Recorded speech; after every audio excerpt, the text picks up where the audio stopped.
Hello friends, welcome back. இன்னைக்கு காலையில் market ஃபிக்ஸிங்க்கு முன்னாடி கொடுத்த அப்டேட்டில் இன்றைக்கான தங்கம் விலை அதிகரிப்பதற்கான வாய்ப்புகள் இருக்குன்னு சொல்லியிருந்தேன். இன்று மார்ச் 10 1 கிராம் 22 கேரட் ஆபரண தங்கத்தின் விலை ₹100 அதிகரித்து 15,050 ரூபாய்க்கு சந்தைப்படுத்தப்பட்டுள்ளது. நாளைக்கான தங்கம் விலை குறித்து பார்ப்பதற்கு முன்பதாக ஒரு டாபிக் குறித்து நான் டிஸ்கஸ் பண்ண போகிறேன். கான்ஸ்டண்ட்டாக என்னுடைய டிஎம்மில் அடிக்கடியாக கேட்கப்படுகிற ஒரு கேள்வி வந்து இதுதான்.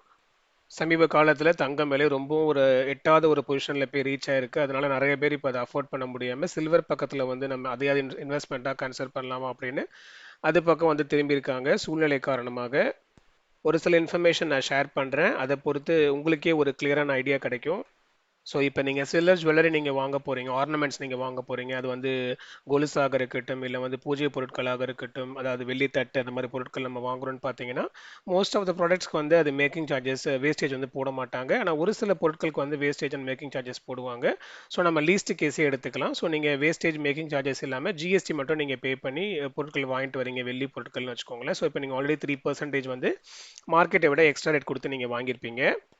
ஸோ இப்போ ஒரு 3 இயர்ஸ் இல்லை 5 இயர்ஸ் கழிச்சு நீங்கள் அந்த பொருளை திரும்ப எக்ஸ்சேஞ்ச் பண்ணி நீங்கள் எடுக்கிறீங்க அப்படின்னு பார்த்தீங்கன்னா அன்னைக்கு மார்க்கெட் ரேட்லேருந்து மினிமம் 20%லேருந்து 35% வரையும் மார்க்கெட் ரேட்லேருந்து கழிச்சிட்டு தான் வந்து அதோட மதிப்பை வந்து அவங்க போடுவாங்க.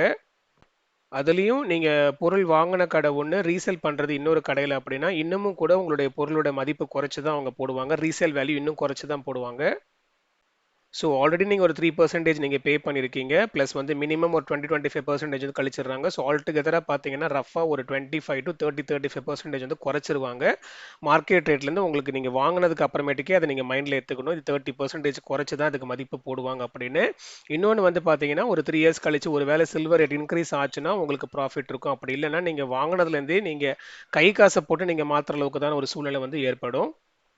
பட் ஆர்னமெண்ட்ஸை வாங்காமல் நீங்கள் சில்வர் காயினாவோ பாராவோ இல்லை ஆன்லைன் இடிஎஃபாகவே நான் போயிடுறேன் அப்படின்னா நீங்கள் ஆன்லைன் இடிஎஃப் நீங்கள் இன்வெஸ்ட் பண்ணுறதுக்கு முன்னாடி எக்ஸ்பென்ஸ் ரேஷியோ அண்டுடைய டாக்ஸேஷன் சார்ஜஸ் எல்லாமே நீங்கள் வந்து அனலைசிஸ் பண்ணிட்டு பண்ணுறது நல்லது. இல்லை எனக்கு வெள்ளி கொலுசு பிடிச்சிருக்கு நான் வாங்கணும் அப்படின்னா நீங்கள் பிடிச்சிருக்குன்ற ஆசைக்காக நீங்கள் வாங்கிக்கலாம். பட் ஆனால் அது இன்வெஸ்ட்மெண்ட்டாக கன்சிடர் பண்ணலாமா வேணாமான்றதை இப்போ உங்களுக்கு புரிஞ்சிருக்கும். And coming to the subject, இன்று மார்ச் 10 தங்கம் விலை ₹100 அதிகரித்து 15,050 என சந்தைப்படுத்தப்பட்ட நிலையில் நாளை மார்ச் 11 தங்கம் விலை அதிகரிப்பதற்கான வாய்ப்புகள் தான் உள்ளது. இருப்பினும் இது இப்போதைக்கு ஸ்டேட்டஸ் தான். அடுத்த ஃபைனல் அப்டேட் ஆஸ் யூஷுவல் நாளை காலையில் மார்க்கெட் ஃபிக்ஸிங்க்கு முன்னாடி அப்டேட் பண்ணுவேன். அண்ட் அந்த இன்ஃபர்மேஷன் உங்களை ரீச் ஆகிறதுக்கு மறக்காமல் சப்ஸ்கிரைப் அண்ட் ஃபாலோ பண்ணிக்கோங்க. உங்களுடைய ஃபேமிலி அண்ட் ஃப்ரெண்ட்ஸ்க்கு ஷேர் பண்ணுங்கள். அடுத்த வீடியோவில் பார்க்கலாம். நன்றி.